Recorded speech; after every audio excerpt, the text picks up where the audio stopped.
Hey guys, Gabe from Drum Beats Online here. Today, answering, what? My, blah, blah, blah, blah. Hey, so here's a little sneak peek into, the life of, what am I doing?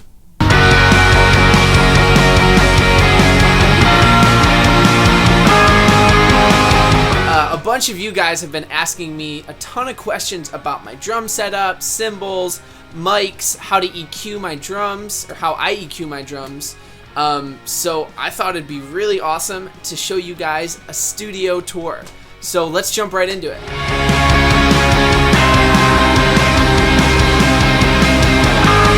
So something you guys might not know is that my studio is actually just a guest bedroom in the upstairs of my house. I wouldn't even really call it a studio.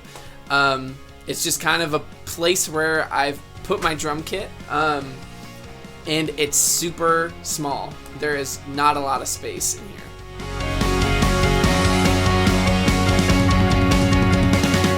So when we walk through the door here, to the left, we just have a guest bedroom, which is pretty much just my old mattress that I put on the floor. And I also have my pride and joy, my comic book wall here with a desk, thinking about making a comic book YouTube channel, but who cares about that? And also here is where I have my beautiful 1926 Ludwig kit. It's pretty much just the kick drum, the tom, and then like everything else fits in this old box. I have no idea how, but it does. Also, this room seriously has the worst sound ever. I don't know if you can tell, but like when I do audio, when I'm not mic'd, it sounds so harsh. This room is terrible. So I pretty much just have like random soundproofing just kind of laying around because I tried to like put it up on my walls and my ceiling and it just kept falling down. It just didn't work well at all.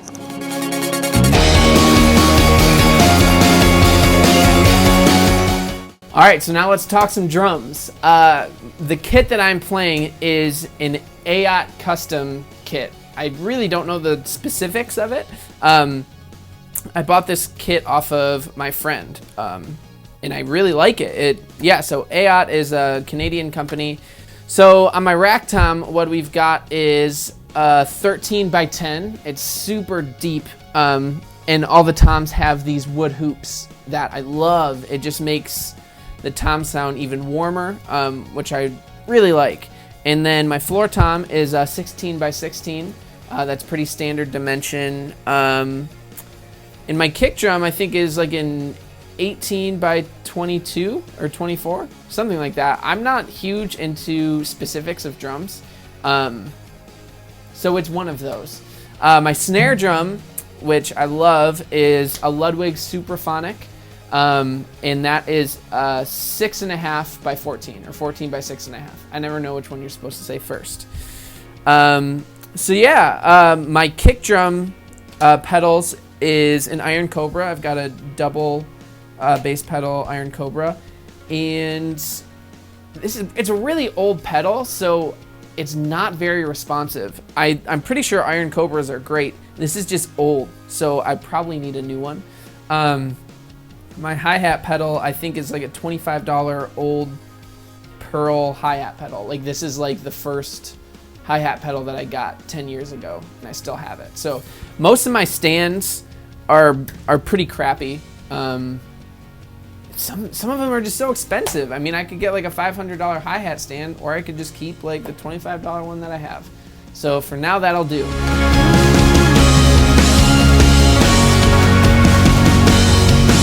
So cymbals, what we got here is we've got 15-inch K hi-hats. They don't make these anymore, but they sound great. They're just regular Ks. They make like the 15-inch light K hi-hats, but these are really nice. They're heavy, which is weird because I don't like heavy cymbals, but they just sound good. They're meaty.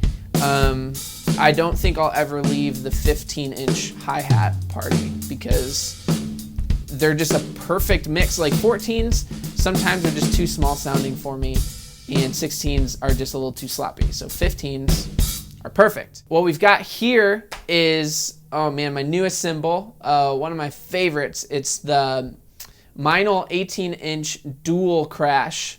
It's super awesome. It's dry, but also a little bit wetter than like their regular dry line. So I'd say if you're like moving into drier cymbals, this is like a really nice transitional piece because it's not just insanely dry.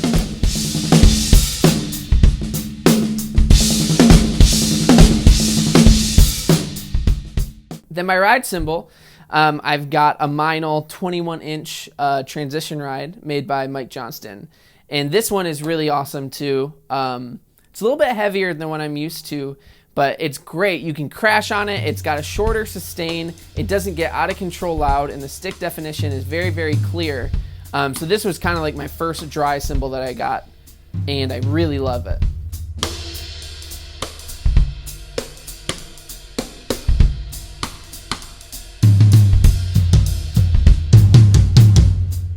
What I got to my right here is a 20-inch Meinl Byzance medium crash. This is the first Meinl cymbal that I got because I saw Zach Farrow from Paramore play it, and I just thought they looked cool. The logo looked cool, so I decided to give it a try.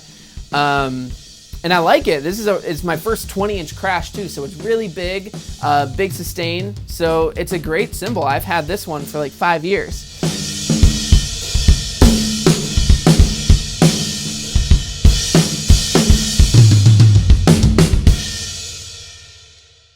All the way over to my right here, I've got a really silly stack. It's an 18-inch like old Zildjian Edge China. I'm pretty sure those are like their old school like beginner cymbals. My friend just gave this to me for free. And then on top of it is a 16-inch PV cymbal, which is just horrible. I mean, I found this randomly in my basement, and this is the type of cymbal that like comes with your first drum set.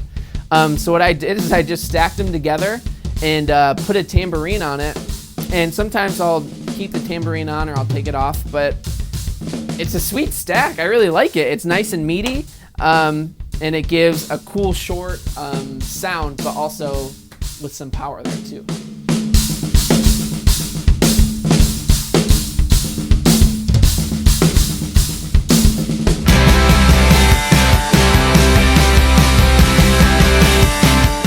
So for drum heads, what I'm using right now on my snare drum, which I'm really liking, is the Evans HD Dry snare head. It's got vents all around the head, and it shortens the sound, so you don't have this really ringy snare drum, which I hate. I like a nice short sound.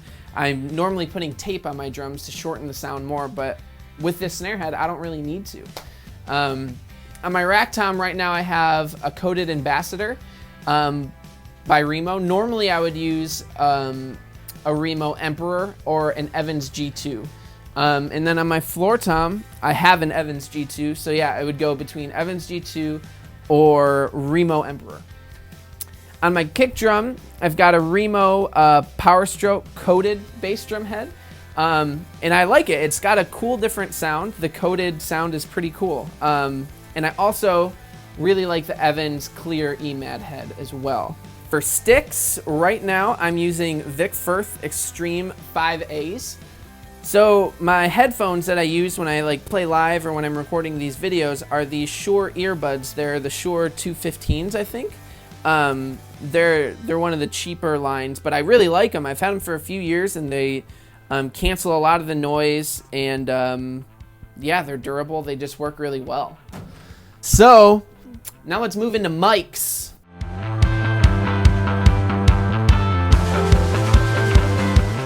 So when I first started making videos, finding microphones was like pulling teeth. It was the worst. I always used to have to like lug my drum set over to my brother's house, set it back up and use his mics, or go to his house, grab his mics, come back, set them all up. I didn't own any of my own mics. So filming videos took like 6 to 8 hours every single time, and it was the worst. So what I did last year was I went onto eBay, found like those mic packs where they give you like 6 to 8 mics for $500, and that's what I did. So the mics that I got are, on the toms, I've got Sennheiser E604s, and on the snare drum, I've got an Audix F5.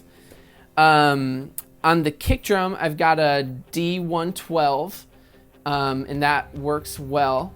And for the overheads, let's see, I've got Audix F6. I've got one on each side, one on left and one on right.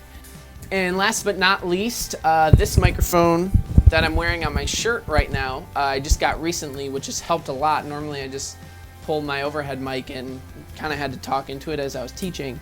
This is an Audio-Technica Pro 70 lavalier mic. Lavalier mic. That's how you say it. I don't know. Yeah, and this was a great thing for me as well. So yeah, those are my mics. That's what I'm working with. So now let's talk about how I get it into my computer and make it sound good.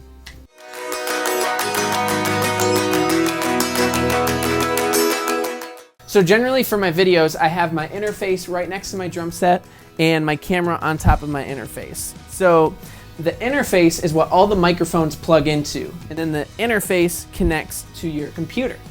So the recording interface I'm using is a PreSonus Fire Studio. It's got 8 inputs to fit all of my microphones in. It's actually pretty cheap, relatively speaking, for interfaces. You don't need anything super crazy or expensive, at least in my opinion, for someone starting off in the recording game.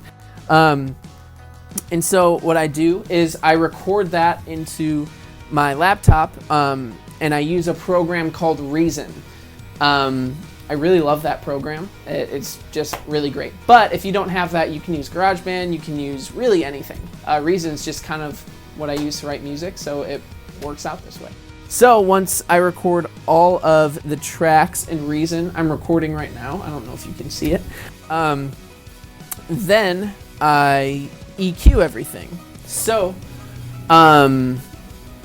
pretty much just EQing means that you're just, I don't know, making stuff sound good. So when I first started Drum Beats Online, I had no idea how to mix or do anything. I still don't really. So I'll tell you exactly what I did. I Googled something called a mix recipe. So let's say I want, or an EQ recipe. It's either a mix or EQ recipe. Like a mix recipe for my bass drum. So pretty much just saying, how do I make my bass drum sound good? That took me a website called, I think, benvesco.com.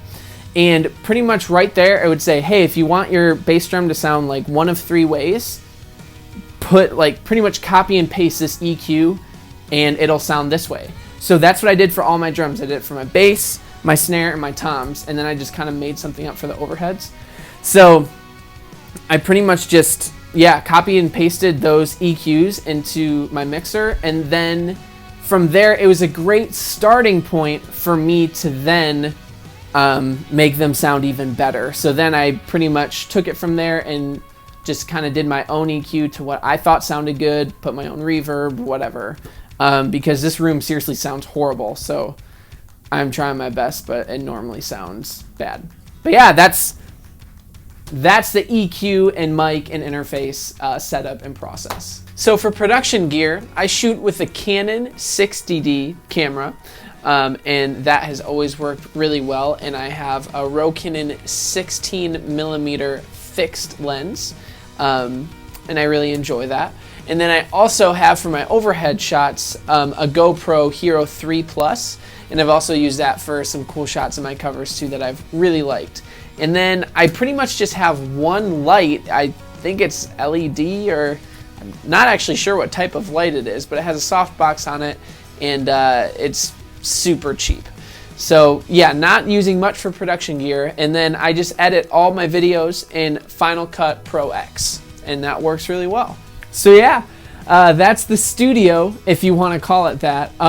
Hopefully this video is able to help you out in terms of giving you more insight on drumming or production or what mics to use or something, or maybe it was just fun. I had a lot of fun making this video, and I have so much fun in this space making videos for you guys every single week. Thank you so much for watching these videos, guys. It's a huge encouragement to me, so hopefully I can be an encouragement to you. Thanks again, guys, and I'll see you next week. Bye.